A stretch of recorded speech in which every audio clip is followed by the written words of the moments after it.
Thank you. I'm delighted to be here tonight. And for me, as for many others in this room, this is in a very real sense coming home. As Paul has pointed out, I've been affiliated with a number of institutions over the last decades. And yet, for me, first and foremost, the American Antiquarian Society, from my days as a graduate student until now, has been my intellectual home. And so I'm very glad to be here, and I'm very glad to see new friends and old friends. Glad to see Dick Brown, John Hench, as well as Robert Gross, my partner in crime, and Ann Gross, and Lynn Rhodes, the editor of the New England Quarterly. So thank you all for coming from afar, and thank you all for coming no matter whether you're coming from afar or not. Instead of focusing on more typical individuals, the Washingtons, the Jeffersons, the Franklins, I'll be looking at the American Revolution through the eyes of two relatively unknown individuals. I'll be asking us to consider what happens when we expand the cast of characters. And I'll be suggesting that the story changes, becoming more complicated, more personal. It becomes a story filled with unexpected contingencies, with unexpected choices. William Tudor, who served in the Continental Army, and Neela Jarvis, a loyalist whom he was courting, are the actors on tonight's stage. A son and a daughter of families who counted themselves among members of Boston's elite, they forged their relationship in a world of divisive tumult and radical change. A remarkably rich transatlantic literary culture that remained intact in an increasingly embattled world served as their vehicle. In their letters and in their lives, Tudor and Jarvis relied on prose and poetry as they navigated their way through the momentous events of the struggle for independence. On May 10th, 1776, William Tudor, a New Englander, as we know, serving in the Continental Army, told Neela Jarvis, the woman he was courting, that he'd received no less than 5 letters that week. But from her, not one line, he declared. Tudor had been appointed chief advocate by George Washington and posted to New York City. He reminded her, "I love your person, I adore your mind." Denied the presence of the person by their nation's struggle for independence, he was all the more dependent on the latter, which no distance can deprive me of. Pledging while pen, ink, and paper can be had to play his part, he expected the same from her. A graduate of Harvard College, Tudor had begun a career reading law with John Adams in 1769. 3 years later, having been admitted to practice, he began to court Jarvis, a woman who shared his elite status and his literary inclinations, but not his politics. The daughter of a successful merchant, Elias Jarvis, and his wife, Deliverance, she was Tudor's amiable loyalist, as he phrased it. He, her worthy rebel, as she described him. In the 36 letters they exchanged, Tudor and Jarvis forged a relationship in and through a transatlantic literary culture that found expression in the translations and verses of Pope, the poetry of Thomson and Young, the essays of Addison and Steele, the novels of Richardson, Sterne, Goldsmith, and Mackenzie. Both of them relied on these authors as vehicle through which to represent themselves. They were also Tudor's resource as he pursued his objective. Metaphorically speaking, making love was Jarvis. In addition to individual volumes, Tudor and Jarvis had available compendia of prose and poetry, including the beauties of Shakespeare, a course of the Bellette, the essay and writings of Mr. Pope, and the Gentleman's and Lady's Key to Polite Literature. These were, in a sense, the Bartlett's quotations of the 18th century. Jarvis was also able to consult the widely circulated Ladies' Library, and as well they were able to look to booksellers in Boston for Pope's translations of Homer's Iliad and Odyssey, along with seemingly endless editions of the periodical, enormously popular British periodical, The Spectator. And tonight, because we are at the American Antiquarian Society, we are able to look at some of these volumes. It's what makes this such an extraordinary place. And so today we pulled from the collection a number of examples that I'd like to share with you. This was published in the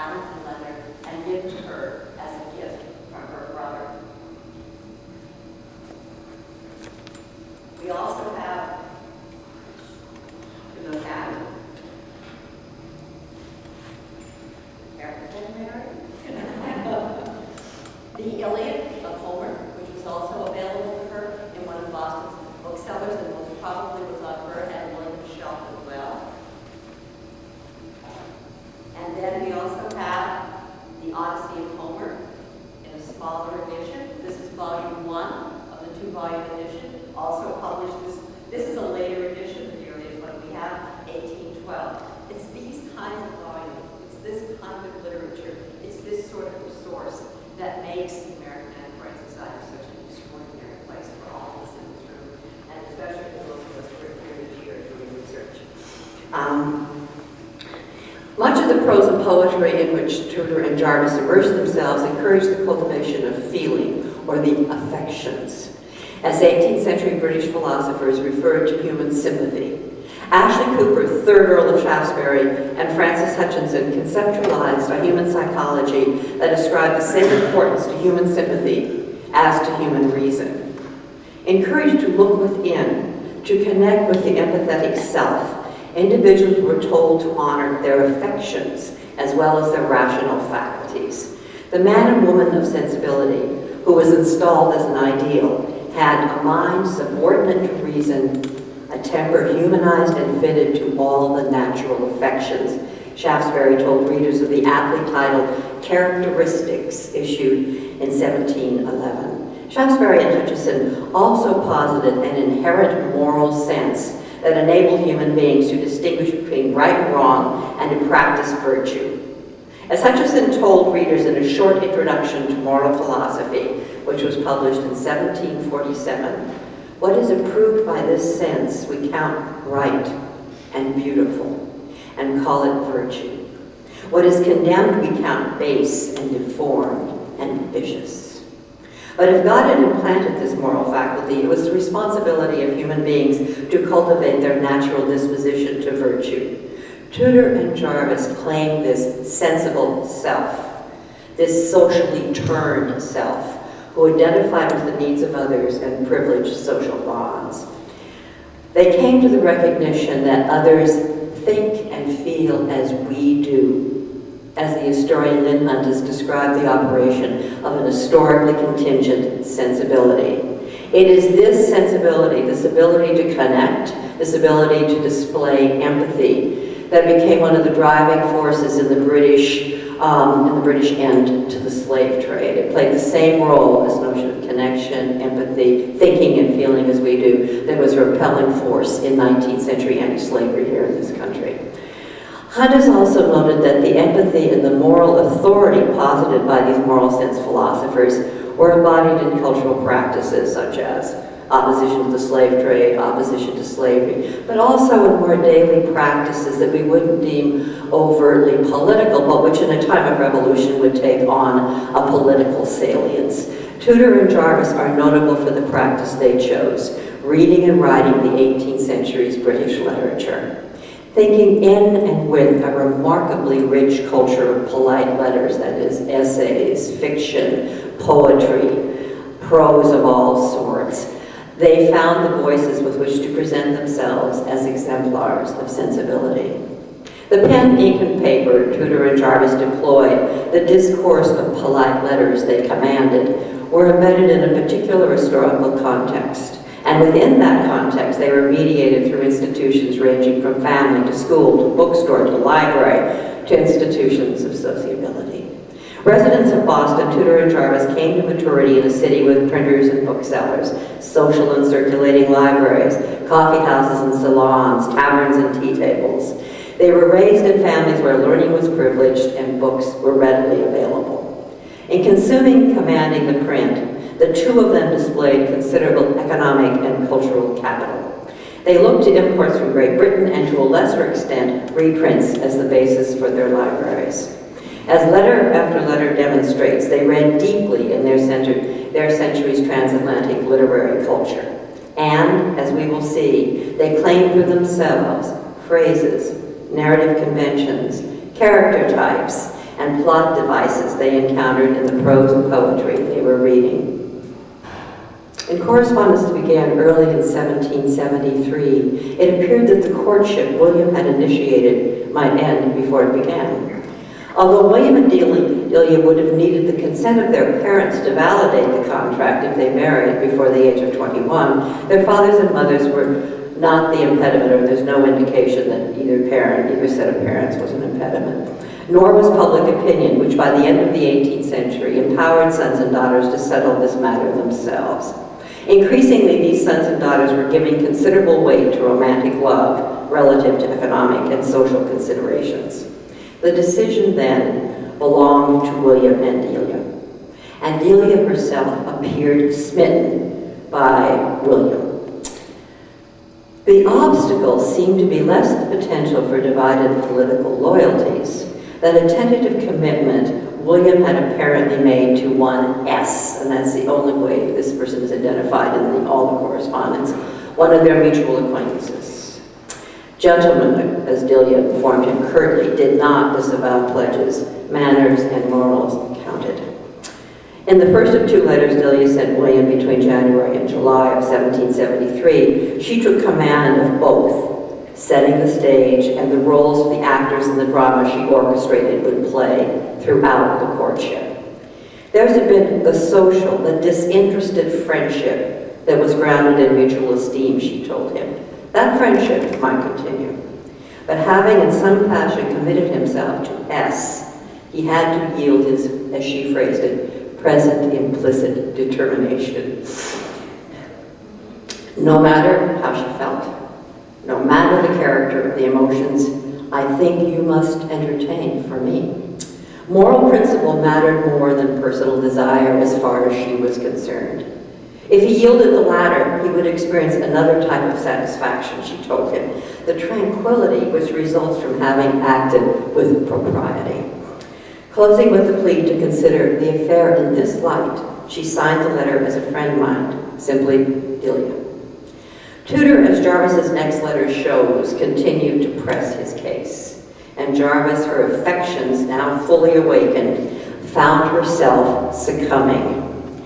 How shall I express the keenness of my sensations for yielding to a pleasure that would not bear reflection, the pleasure of hearing, of believing you loved me? Reason, reflection, obligations, as she gave labeled principle, soon took hold, however. She signed this letter, farewell, and foreclosed the possibility of seeing him by leaving Boston for a holiday in the country. Distance did not dissuade Tudor. He simply tried a different tact. Writing in early January 1774, Jarvis told him she had been delighted with the new assurance of friendship Tudor had given her. Given the epistolary character of their relationship, it should not surprise us that Tudor's gift, his assurance, took the form of letters. The novelist Lawrence Sterne, letters from York to Eliza, had, she said, afforded me the most delicious repast I have ever tasted. York's Eliza was one Eliza Draper, the 22-year-old wife of the East India Company's Daniel Draper. Sterne, who was more than 3 decades older and already ill with tuberculosis that would take his life in the spring of 1768, had fallen in love with Draper in the early months of 1767. Sterne himself was married, and Draper would return to her husband and children in Italy little more than 2 months after they met. Jarvis and Tudor had already been alerted to Sterne's relationship with Eliza Draper, who makes a brief appearance in his sentimental journey through France and Italy by Mr. York, which had been published in March of 1768, only 3 weeks before Sterne's death. On the first page, York, whom Sterne had resurrected, as I've mentioned, from Tristram Shandy and made him his narrator for a second time, tells readers about the little picture which I have so long worn and have so often told the Eliza I would carry with me into my grave. Whether or not Jarvis and Tudor recalled this allusion to Eliza Draper, letters from York to Eliza, which Draper published 5 years after Sterne's death, documented the course of their deeply passionate relationship. Tudor could have given Jarvis either the important volume that we have here, which had been published in London, or a reprint issued by Philadelphia printer William Dunlap, both of which appeared in 1773. That slim volume, which attracted many readers on both sides of the Atlantic, was issued in 18 editions before 1800. The Sterne Jarvis discovered in the correspondence with Draper was a man who was ready to be smitten. Immediately after he met Draper, Sterne, or York, gathered a complete set of books and had them sent to Draper. And he sent her a series of letters. Draper reciprocated, sealing her letters with a signet ring and that Stern had given her and placing his picture on her writing table. In the note that accompanied the book, Stern declared, "I know not how it comes, but I am half in love with you. I ought to be holy, for I never valued or saw more good qualities to value or thought more of your sex than I do of you." Draper was the best of all good girls. She was his child. He was thy friend forever.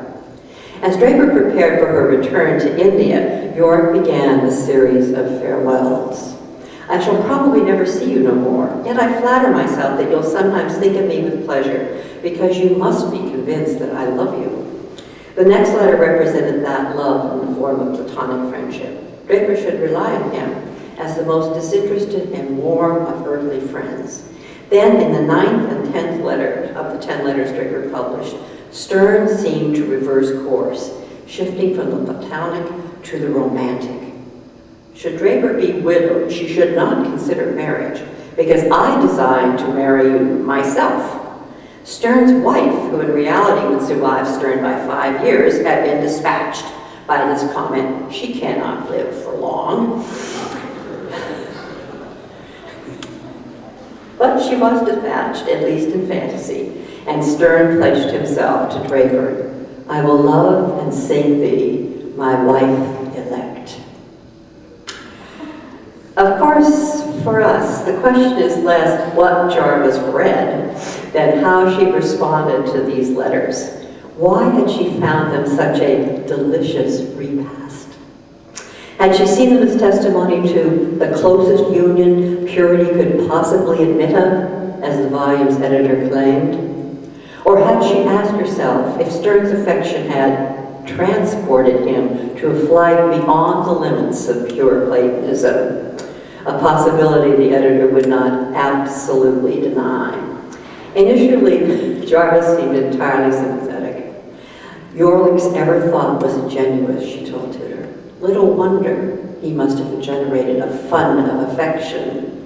Jarvis was not simply speculating. A sensibility as fully cultivated as what she claimed for herself recognized, as she put it, how pleasing those kind and delicate attentions which spring from love and virtue are to a female mind. Coupling love with virtue kept the former within the boundaries of friendship. Draper might rely on York as her guardian angel. However, in a tangled sentence that indicated the conflict Jarvis was experiencing, she did acknowledge a severe judge might condemn the dear unfortunate pair for cherishing a passion which, if known, would render those unhappy where duty and the most solemn ties demanded their sincerest regard. Jarvis may well have been harboring a similar passion, although she refused to acknowledge, at least openly, the analogy. Instead, she gave Stern, Draper, and herself latitude. Charity, she told Tudor, should restrain the rude breath of censure from contaminating the flame of her warmest of votries. Then she reversed herself. In a reading designed to forward the courtship, William had written Delia into Stern's Eliza. Delia had been flattered, but as she insisted on an alternative reading, "My character is as many removed from Eliza as Saturn is from the sun. Ordering him to entertain more suitable notions of your unimportant, faithful friend, Delia distanced herself from Stern's Eliza." The identification lingered nonetheless, as did the implication that Delia and Williams was a shared passion. Letters from York to Eliza sparked an intense exchange about the meanings Tudor and Jarvis attached to love and friendship, the twin bonds that defined their relationship. Initiating the exchange with a few thoughts, Jarvis returned to premises that had animated their correspondence from the outset. Friendship, she told Tudor exactly 1 year earlier, had been grounded in mutual esteem. The bond, she reminded him a second time, is begun in esteem, increased by frequent intercourse, and a similar turn of thought. The friendship she envisioned for them buds in youth, blossoms in age, till our frail natures droop. Taking a phrase from the anonymous, an elegy written among the tombs in Westminster Abbey, Jarvis spoke of friendship's fate beyond its earthly manifestation. Friendship, she informed him, will flourish in immortal bloom. The poet and Jarvis were both indebted to in subject, in tone, in allusions, to Thomas Gray's Elegy in a Country Churchyard, which after its publication in 1751 became one of the 18th century's most frequently quoted poems. Love, a placid heavenly passion, promised still more. Lovers, she told them, are secure while here and enjoy blissful hope of a hereafter. Adieu. The valedictory Delia Cho suggested closure. But deferral to love to an afterlife had little, if any, appeal for William Tudor. He determined upon another direction. Addressing Jarvis directly, he insisted on the earthly manifestations of both friendship and love. Twins of the same parents, they were begot by virtue and integrity and nursed by honor and educated by simplicity, assisted by candor. The direction he sought made the already established friendship the basis for the love that will fulfill his aspirations for their relationship. However they resolved the matter, Tudor continued to court Jarvis throughout 1774. He had an advocate in none other than John Adams, who had served as his mentor since Tudor had graduated from college. It was Adams who had secured Tudor's appointment as a judge advocate and an increase in his salary, and who had counseled him about the relative merits of a military or legal career. From the beginning, Adams made clear that his counsel would be strictly professional. Love, he said, is a subject which I have nothing to do with. It is a point of too much delicacy. That said, he assured him, your interest and advancement in life is an object which I have much at heart. With that advancement, Tudor would be seen as the appropriate husband for a woman of Jarvis's standing. The classical world's luminaries should be the model, and this should not surprise you since both Tudor and Adams had been fully immersed in the Greeks and the Romans and the classics as students at Harvard. And they also were the luminaries to which this revolutionary generation looked. We ought always to have them before our eyes, he said. In them we see everything that is great and good in human nature. In particular, Adams noted Cicero, who had left Rome to take a post in Sicily, and with his return had discovered, the people of Rome had dull ears, but quick eyes. He had learned the lesson. He, Adams declared, resolved to stick close to the Forum and live perpetually in the view of the city. Those who think that positioning oneself for personal and professional advancement is a practice of the 20th and 21st century need to take heed of what Adams is going now to do.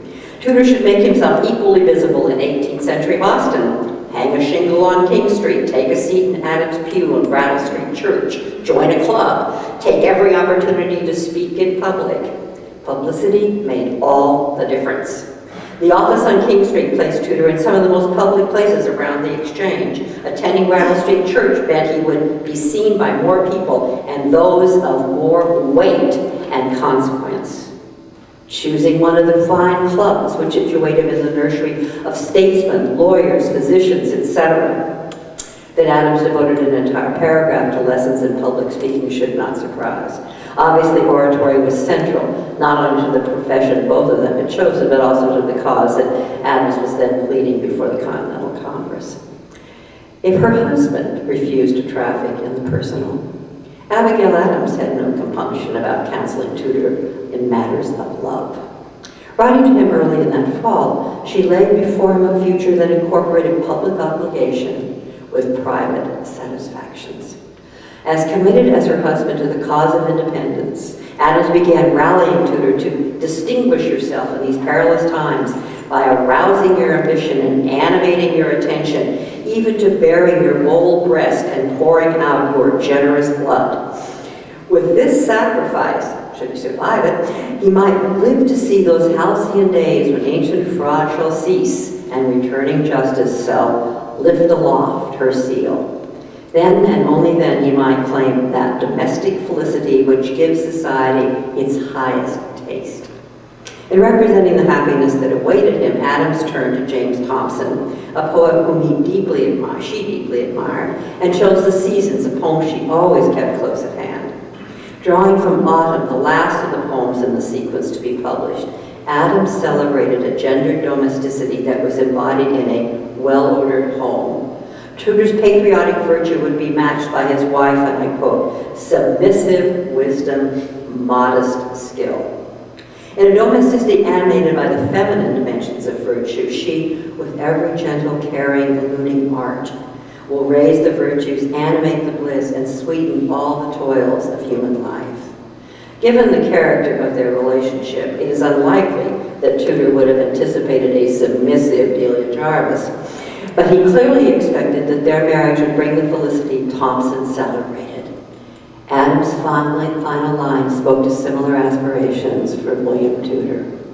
That I may live to see you thus happy is the ardent wish of your assured friend. Tudor and Jarvis renewed their correspondence in the spring of 1775. Little had changed between them. On April 7, 1775, Jarvis wrote to her earliest and best friend to remind him yet again she was opposed to their marriage. But as the relationship remained the same, the world around Tudor and Jarvis had changed drastically. Tudor was now focusing on Delia in distress, as he wrote on April 27th. Indeed, Jarvis's situation so concerned him that for a while I forgot the mighty, the complicated calamities of my country. Tudor's country was now Massachusetts and the other colonies moving toward the war for independence. We do not know exactly when Tudor abandoned Great Britain.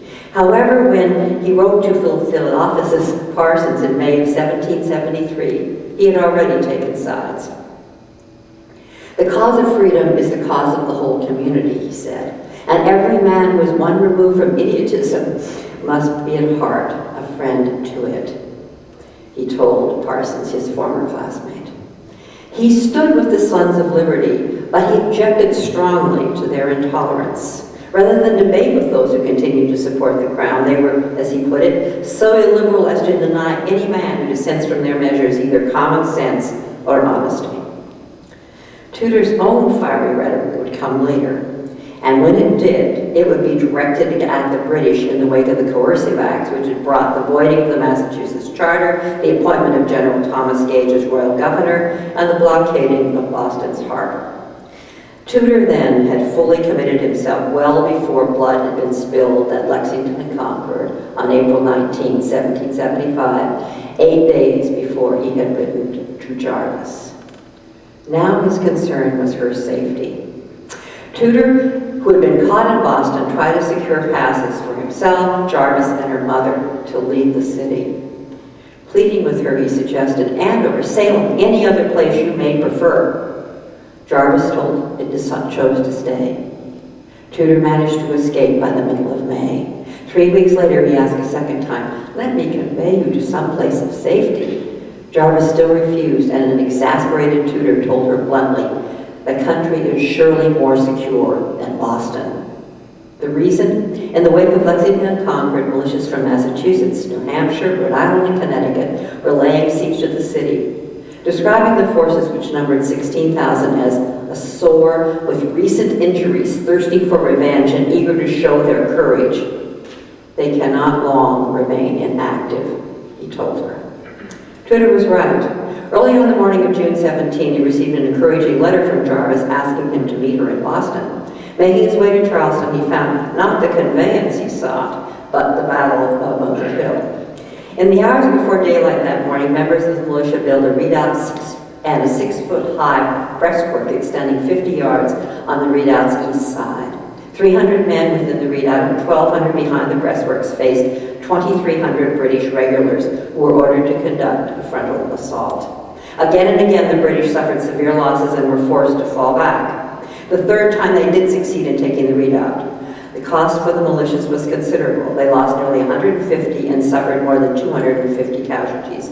However, the damages were far more severe for the British. 226 killed, 928 wounded. The loss we have sustained is greater than we can bear, Gage himself acknowledged. William Tudor had witnessed the beginning of the battle, and then, as he wrote a friend, came away being unarmed and only a spectator.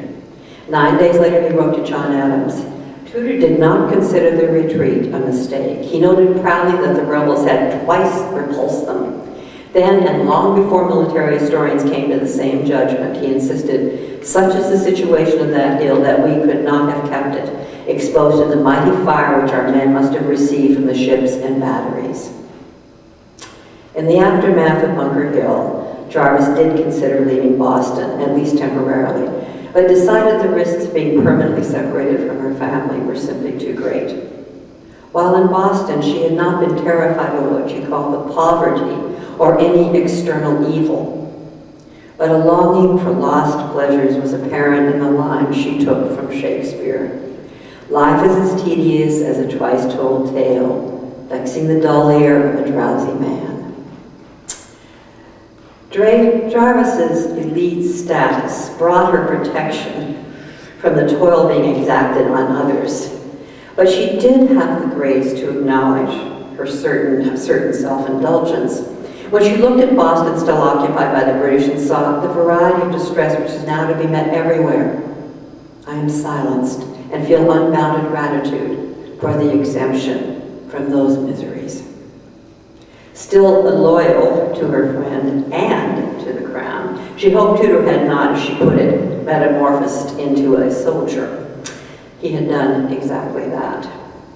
Tudor had been appointed Judge Advocate on July 13. 16 days later, that appointment was confirmed by the Continental Congress. After receiving her letter, Tudor wrote immediately to explain the circumstances surrounding the 17th of June, that unfortunate day that he had expected to see Jarvis in Boston. He was now engaged, as he put it, in the maneuvers of the camp, which afforded me a constant and close employment. Tudor still hoped she would visit him in the country. Should Jarvis and her family decide to leave, he asked she would bring 3 or 4 manuscript books, which I left on my writing desk. These books might well have been Tudor's commonplace books. Commonplacing became a strategy for people of many different levels of life in the 17th, 18th, and early 19th century. They were blank books that you used to inscribe quotations from prose or from poetry, to write your own prose, your own poetry, and then refer back to them, perhaps if you're a woman, in letters and conversations, if you were a man, perhaps in oratory. They were a classic way in which you were able to have at hand at all moments the phrases, the conventions, whatever that you might want to use to express yourself. Whether they were or not, it was no coincidence that Tudor chose an object that embodied reading and writing to signal that the bond between them transcended the surrounding conflict. She was still his amiable loyalist, and although he might be deemed a rebel in politics, Tudor was, as he said, a true subject to friendship. And that they remained as the British evacuated Boston in the spring of 1776. In early March, George Washington, who had been named commander of the Continental Army, took Dorchester Heights, which overlooked Boston's harbor. That left his counterpart, William Howe, with relatively few choices. He considered attacking the rebels, but determined against risking British lives and offered instead a compromise. Let them leave peacefully, and the city would not be torched. Washington agreed, and the 2-year military occupation ended. The Continental and the British armies made their way to New York City, as did William Tudor. The day after he arrived in New York City on April 15th, he wrote Jarvis, setting aside the political struggle with which the colonies were engaged, to speak to the personal once more. He had sent her literature, yet again, literature being the vehicle to convey his sentiments and becoming the object with which they could communicate with each other. In this case, it was the pastoral drama and the legendary tale. If they should give you a sentimental hour, he said, I shall be happy to have conduced to it. Adopting the already familiar strategy, he told her, when I have your opinion of them, I will venture to offer my own. On a dazzling morning, 9 days later, he longed for her presence. I wish to heaven that you were by to participate and enjoy this scene. He was looking over the Hudson. Were she there, inspired by you, I might catch the moral theme and taste the feast of reason and that flow of soul your conversation never fails to give. In taking feast and flow from Pope's imitations of Horace, Tudor signaled the equal importance of the familiar argument and sentiment, reason and sympathy. The embodiment of a socially turned self, Tudor acknowledged his dependence on Delia to awaken sensibility. During yet another separation, her letters had to serve as proxy.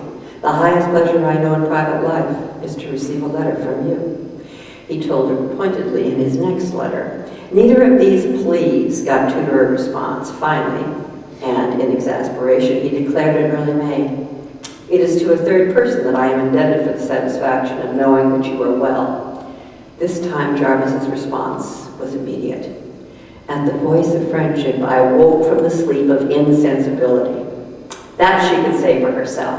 She then turned to a passage from Oliver Goldsmith's The Vicar of Wakefield to suggest the experiential power of Tudor's letters.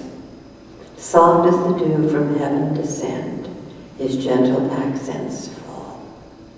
Emboldened by these sentiments, Tudor pressed his suit in a doubled letter written on May 28th and June 2nd. He commenced with the promise made to S, which clouds my prospects, blasts my hopes, and bitters every presentable cup.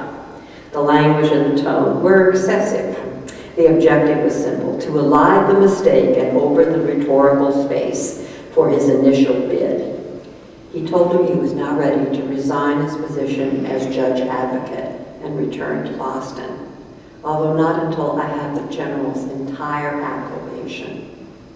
Having committed himself in principle, he felt able to address her directly. "Oh, Delia," he declared, "I love more than life. I love you." Tudor's ardor informed the plea that followed. "Will you permit me to hope that when heaven shall give me a respite to the miseries of our country and arrest the sword of vengeance which still threatens it with destruction, I shall call you mine." With this proposal, Tudor and Jarvis opened the penultimate act of their courtship. Some of the staging remained the same. Delia displayed her familiar reserve. William proclaimed his devotion. She continued to chastise, he to defer. She still wrote less than he did. He still complained. But Tudor did refrain from pressing his case. His letters were now laced with reports of the campaigns of 1776. The commentary was strictly descriptive. One reason seems obvious. Coming from a family that apparently had not yet shifted its loyalty from the crown, Jarvis would not have welcomed Tudor's impassioned calls for a change in government. Tudor understood he would fare better on the shared grounds of British literature. Gender may also have played a role. By the latter decades of the 18th century, women, whatever their social status, were as separated by their sex as Mary Beth Norton has described the gendered notion of separate spheres that excluded women from politics and partisanship. In contrast, the literary, a realm that was increasingly associated with what Norton has called the feminine private, was a ground on which Tudor and Jarvis could freely engage as equals. There was a single letter in which Tudor told her that several friends had pressed him to leave the army and asked, "Shall I return?" There was an obligation attached. "I wish you to understand that in the monosyllabic yes is included a grant of every boon I shall dare to ask when I do return." The ploy failed. Jarvis was sorry that happiness eluded him, but as she said, "Despair not. Wisdom shall yet instruct you to obtain her favor in a different mode than that marked by passion." For herself, she did not expect to be more contented than I am at present, which is a state preferable to happy, vastly preferable, she said. One cannot, from this letter, which I've read many times, quite discern exactly what she means by that. But what she does mean is that she does not want to have the subject raised again. And she records 3 stanzas from Francis Greville's Prayer for Indifference, which was published in the Edinburgh Chronicle and reprinted widely in extracts elegant and instructive and entertaining in poetry. The poem registered the cost of a sensibility vulnerable to matters of the heart. Tudor had only to read the first stanza to know that Jarvis had to be left alone. "I ask no kind return of love, no tempting charm to please. Far from the heart those gifts remove that sighs for peace and ease." The courtship from afar had not succeeded. Tudor would proceed only after he was free to act upon his commitment to leave the Continental Army. He'd already been counseled by Adams, who told him in July, "I would not by any means advise you to continue in your present situation longer than this year." But he also asked that Tudor not resign immediately. "This is the most critical and hazardous summer we ever saw." This is the summer of 76. "And I think shall see, serve it out, and then resign." Adams was right. The ensuing battles proved to be crucial. They also resulted in Tudor continuing to serve longer than the summer of 1976, the subject of Joseph Ellis' most recently published Revolutionary Summer, as Washington removed his troops from New York City, taking them north to Harlem Heights and then to White Plains and Phillipsburg Manor. Finally, they retreated from New York entirely, crossing the Hudson and moving inland. The campaign dominated Tudor's letters that summer and fall of 1776. In early July, Tudor told Jarvis that William Howe had arrived with his army and fleet of ships. "Our men are in exceeding good spirits and well prepared to give an enemy a warm reception," he declared. The British delayed their attack, and the Continental Army had more time to prepare for the confrontation. Perhaps the British would have to suffer losses greater than those at Bunker Hill. Almost exactly the opposite happened. The Battle of Long Island, 300 of Washington's men were killed, another 1,100 wounded. Howe suffered fewer than 400 losses. Concluding that New York City had to be abandoned, Washington began moving his forces north, Harlem Heights, White Plains. In a letter written in late November, Tudor told Jarvis they were leaving for New Jersey. "Don't expect news," he said, adding, "Our situation will not bear telling." He wrote again on December 24th. The decision, if possible, appeared to have worsened. Tudor no longer harbored any hope of returning home soon. The reason spoke volumes about the crisis in the Continental Army. "I cannot desert a man," that man obviously being Washington, "and it would certainly be a desertion in a court of honor, who has deserted everything himself to defend his country, and whose chief misfortune among 10,000 others is that a large part of it wants the spirit to defend itself." The day after Tudor sent this despairing letter, Washington crossed the Delaware River and successfully attacked the British at Trenton. Washington's officers and the men he commanded achieved a victory everyone acknowledged as spectacular. Washington himself exclaimed, "This is a glorious day for our country." A second victory at Princeton on January 3rd left the British with losses numbering more than 2,000. Washington's army had lost only 200 men. With the crisis averted, Tudor's perspective changed.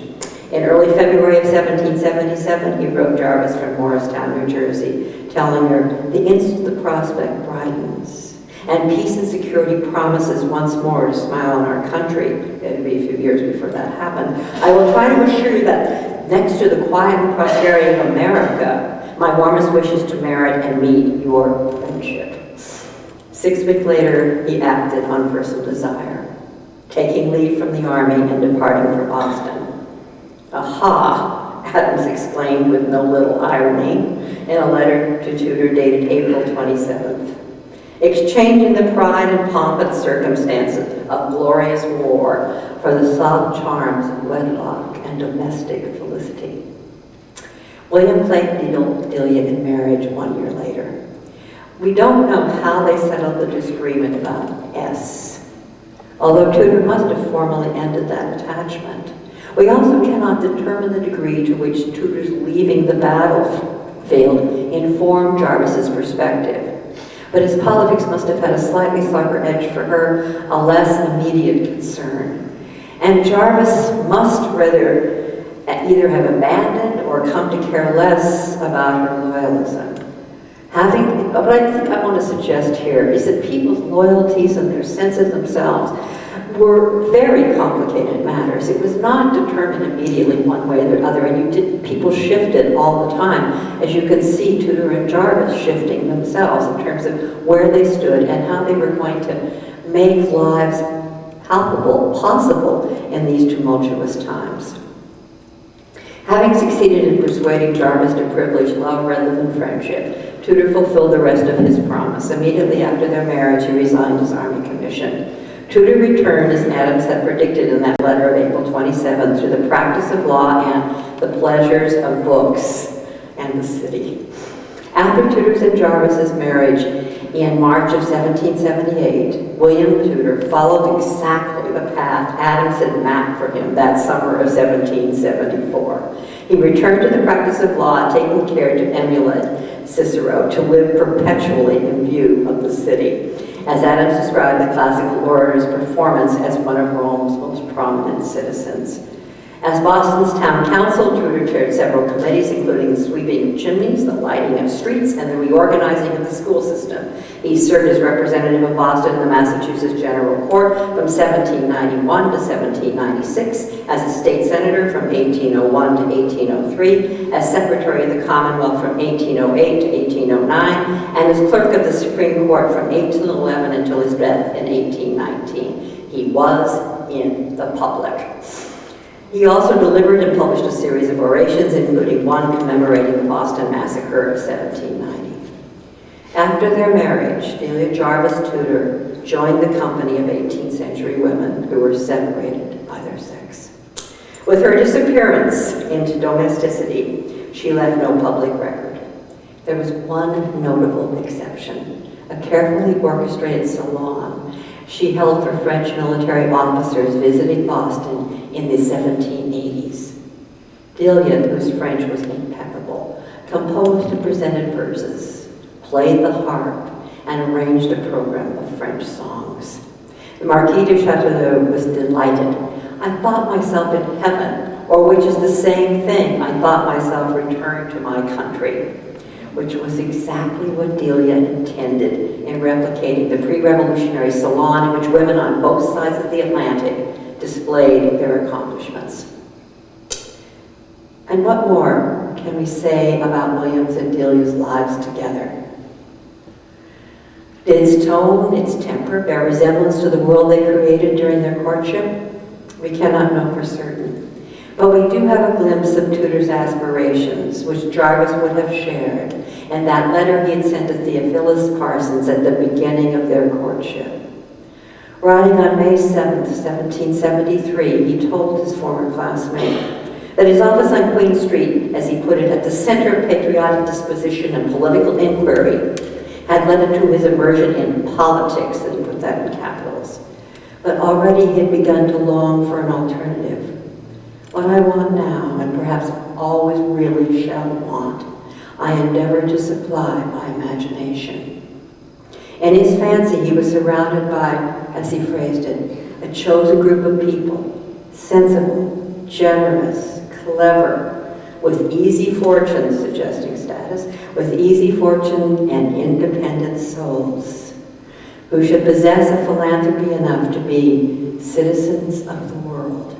Whatever evidence is left to us suggests that Delia and William may well have replicated that cosmopolitan world of sociability which had distinguished pre-revolutionary coffee houses and salons, tea tables and taverns. Theirs would have been a world in which a culture of letters and lively conversation, prose and poetry, reason and sympathy provided the stage for the practice of a shared